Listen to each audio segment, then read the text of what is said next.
Assalamualaikum warahmatullahi wabarakatuh. Perkenalkan, kami dari kelompok 17 yang terdiri dari Tengku Yuni Atika Sufi dan Tina Saribulan. Kali ini akan menjelaskan mengenai HPTLC atau High Performance Thin Layer Chromatography. Adapun pembahasan kali ini yaitu yang pertama, definisi, prinsip kerja, klasifikasi metode, metodologi umum analisis, validasi metode, metode pemisahan, fase diam, larutan pengembang atau eluent, instrumen pendukung atau tambahan, keuntungan metode HPTLC, faktor yang mempengaruhi HPTLC, dan juga perbedaan TLC dan HPTLC. Baiklah, yang pertama kita akan memasuki definisi dari HPTLC. Sebelum memasuki definisi dari HPTLC, sebaiknya kita harus mengetahui apa sih itu TLC. TLC merupakan suatu teknik pemisahan berbentuk kromatografi planar yang terdiri dari dua komponen penting, yakni fase diam atau stationary phase yang berupa lapisan yang seragam pada permukaan lempeng yang terbuat dari kaca, aluminium, atau plastik, dan fase gerak atau mobile phase yang disebut dengan larutan pengembang. Setelah mengetahui definisi dari TLC, selanjutnya kita akan mengetahui definisi dari HPTLC. Nah, HPTLC merupakan suatu metode kromatografi yang merupakan pengembangan dari TLC. Hal yang dikembangkan adalah fase diam atau stationary phase dari instrumen, yang diharapkan menghasilkan daya pisah yang lebih baik dari TLC, baik dilihat dari hasil, efisiensi waktu, dan biaya. Nah, selanjutnya yaitu prinsip kerja dari HPTLC. Adapun prinsip kerja dari HPTLC adalah memisahkan sampel berdasarkan perbedaan kepolaran antara sampel dengan pelarut yang digunakan. Nah, teknik ini biasanya menggunakan fase diam dari plat silika dan fase geraknya yang disesuaikan dengan jenis sampel yang ingin dipisahkan. Selanjutnya yaitu klasifikasi metode HPTLC. Nah, teknik atau klasifikasi metode HPTLC ini dapat diklasifikasikan ke dalam 4 kelas. Di antaranya yaitu klasikal, high performance, ultra, dan preparatif, di mana masing-masing ini dapat dibedakan berdasarkan distribusi ukuran partikel dan ketebalan lapisan sorben yang dapat dilihat pada tabel berikut ini.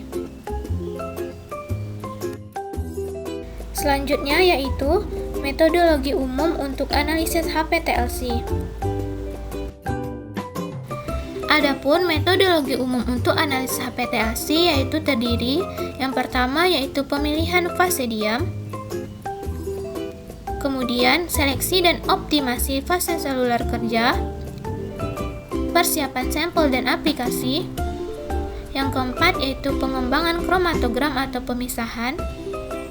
Yang kelima yaitu pengeringan. Yang keenam yaitu deteksi. Dan yang ketujuh yaitu dokumentasi. Selanjutnya yaitu validasi metode HPTLC untuk analisis farmasi. Adapun validasi metode HPTLC untuk analisis farmasi yaitu yang pertama, specificity atau kekhususan, yang kedua yaitu spesifitas, yang ketiga yaitu linearitas, yang keempat yaitu jarak, yang kelima yaitu ketepatan, yang keenam yaitu presisi, yang ketujuh yaitu batas deteksi dan batas kuantitas, dan yang kedelapan yaitu kekokohan. Selanjutnya yaitu metodologi pemisahan HPTLC. Yang pertama yaitu pemisahan berdasarkan polaritas. Metode pemisahan berdasarkan polaritas, senyawa-senyawa terpisah karena perbedaan polaritas. Prinsip pemisahan di mana analit terpisah karena afinitas terhadap fase padat dan fase cair, yang biasa disebut dengan adsorpsi, dan metode kromatografinya biasa disebut dengan kromatografi. adsorpsi. Sedangkan prinsip pemisahan di mana analit terpisah karena afinitas terhadap fase cair dan fase cair disebut dengan partisi, dan metode kromatografinya biasa disebut dengan kromatografi cair.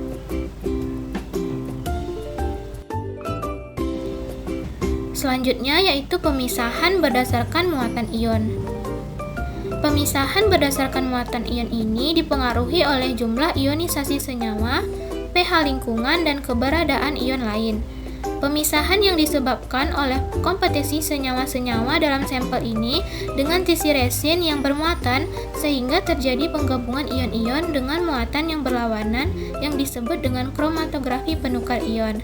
Pemisahan yang terjadi karena perbedaan arah dan kecepatan pergerakan senyawa-senyawa dalam sampel karena perbedaan jenis dan intensitas muatan ion dalam medan listrik disebut dengan elektroforesis. Selanjutnya yaitu pemisahan berdasarkan ukuran molekul. Ukuran molekul suatu senyawa mempengaruhi difusi senyawa-senyawa yang melewati pori-pori fase diam. Pemisahan ini terjadi karena perbedaan difusi senyawa-senyawa melewati pori-pori fase diam dengan ukuran pori-pori yang bervariasi. Senyawa dengan ukuran molekul besar hanya berdifusi ke dalam pori-pori fase diam yang berukuran besar, sedangkan senyawa dengan ukuran molekul kecil akan berdifusi ke dalam semua pori-pori fase diam, sehingga terjadi perbedaan kecepatan pergerakan molekul melewati fase diam. Nah, senyawa dengan ukuran molekul besar memiliki kecepatan yang lebih besar dibanding senyawa dengan ukuran molekul kecil. Metode pemisahan ini biasanya disebut dengan kromatografi permeasi gel. Nah, yang terakhir yaitu pemisahan berdasarkan bentukan spesifik. Pemisahan senyawa berdasarkan bentukan yang spesifik ini melibatkan ikatan kompleks yang spesifik antara senyawa sampel dengan fase diam. Ikatan ini sangat efektif atau selektif seperti ikatan antara antigen dan antibodi atau ikatan antara enzim dengan substrat. Pemisahan ini biasanya disebut dengan kromatografi afinitas. Nah, selanjutnya yaitu fase diam.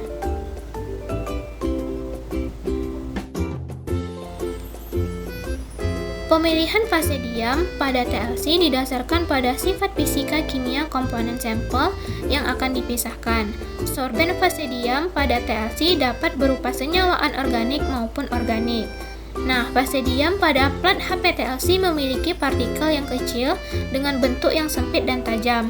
HPTLC biasanya menggunakan plat yang kecil daripada TLC dengan ukuran 10 x 10 cm atau 10 x 20 cm. Plat HPTLC ini memberikan resolusi yang baik, sensitivitas deteksi yang tinggi, dan meningkatkan kuantifikasi secara in situ. Baiklah, selanjutnya kami akan menjelaskan mengenai larutan pengembang atau eluen pada HPTLC.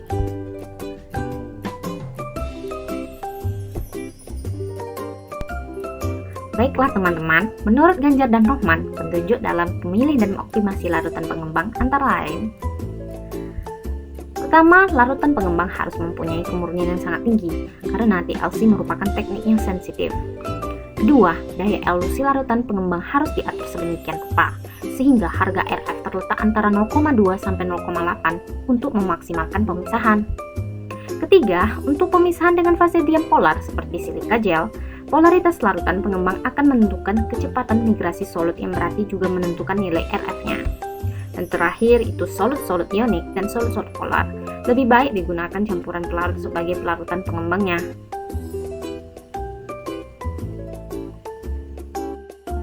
Baik, berikutnya instrumen pendukung atau tambahan pada HPTLC. Baiklah, instrumen pertama sprayer. Sprayer atau penyemprot bercat noda dari spot dapat digunakan dengan baik pada penampakan noda dari spot yang sudah diperoleh dengan sebelumnya, memasukkan sesuatu reaksi penderivatisasi agar spot membenarkan cahaya. Berikut ini adalah contoh gambar dari sprayer. Oke, selanjutnya ada alat scanner. Scanner merupakan suatu alat yang dimaksudkan untuk memperjelas suatu spot pada saat mengamati. Biasanya pada alat ini disertai dengan lampu baik itu lampu UV atau yang lainnya yang dapat membendarkan cahaya dari spot-spot analit setelah disemprot dengan larutan penampat noda atau derivating agent. Berikut ini adalah contoh gambar alat dari scanner.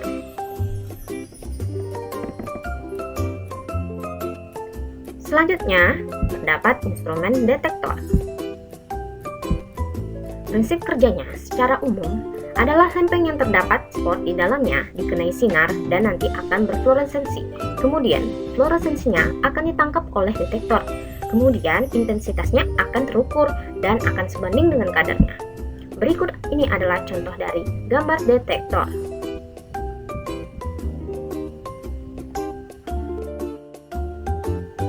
Baiklah, selanjutnya instrumen dari fitting tool. Alat ini digunakan untuk forfosen dan mengandung forfosen anorganik, yaitu spot yang terbentuk dicelupkan pada media yang mengandung zat penderivasi. Berikut ini adalah contoh gambarnya dari fitting tool.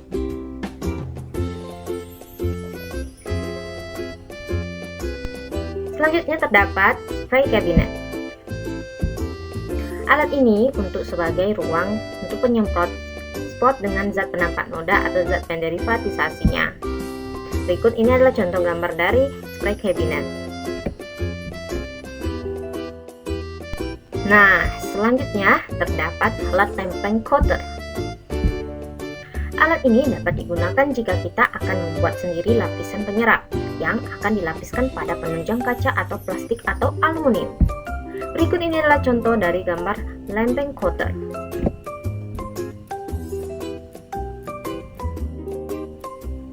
Lanjut, instrumen selanjutnya yaitu lempeng heater.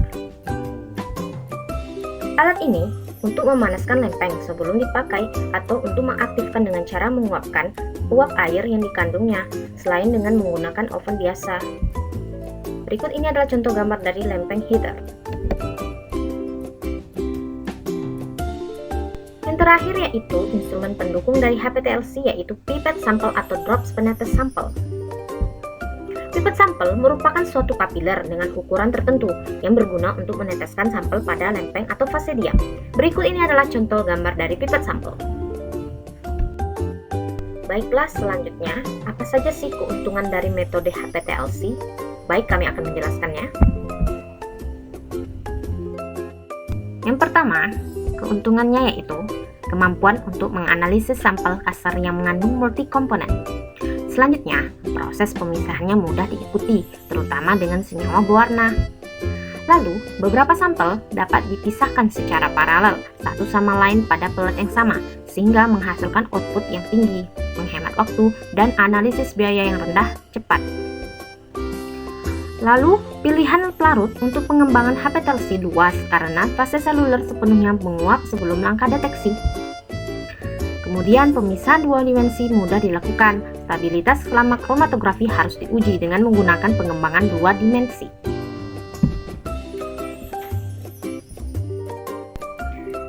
Berikut ini ialah lanjutan keuntungan metode HPTLC, yaitu reaksi warna spesifik dan sensitif dapat digunakan untuk mendeteksi bintik-bintik yang terpisah, seperti reaksi Dragendorf atau reaksi Kebe. Lalu HPTLC dapat bergabung dan akibatnya digunakan untuk berbagai mode evaluasi, memungkinkan identifikasi senyawa yang memiliki karakteristik penyerapan cahaya atau warna yang berbeda. Keuntungan selanjutnya yaitu deteksi kontak memungkinkan senyawa radiolabeled dimonitor dan aktivitas mikroba di titik-titik untuk menilai. Keuntungan yang terakhir yaitu metode HPTLC dapat membantu meminimalkan risiko paparan limbah organik beracun dan secara signifikan mengurangi masalah pembuangannya akibat mengurangi pencemaran lingkungan.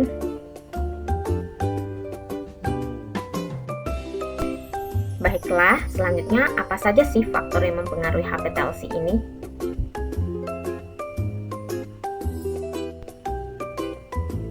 Faktor yang mempengaruhi HPTLC yang pertama, fase stasioner. Kedua, fase gerak. Ketiga, ketebalan lapisan. Keempat, suhu. Kelima, mode pengembangan. Keenam, jumlah sampel. Dan terakhir, yang ketujuh yaitu zona pencelupan dan lain-lain.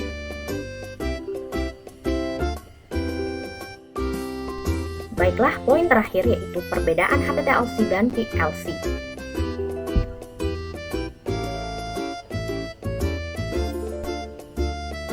Baiklah, dapat kita lihat di sini tabel perbedaan antara HPTLC dan TLC. Parameter yang digunakan antara lain kromatografi plat yang digunakan, ketebalan lapisan sorben, rentang ukuran partikel, pracuci piring, penerapan sampel, bentuk, ukuran spot, volume sampel, penerapan volume yang lebih besar, jumlah sampel atau piring, jarak perkembangan optimal, waktu pengembangan, dan reproduktivitas hasil.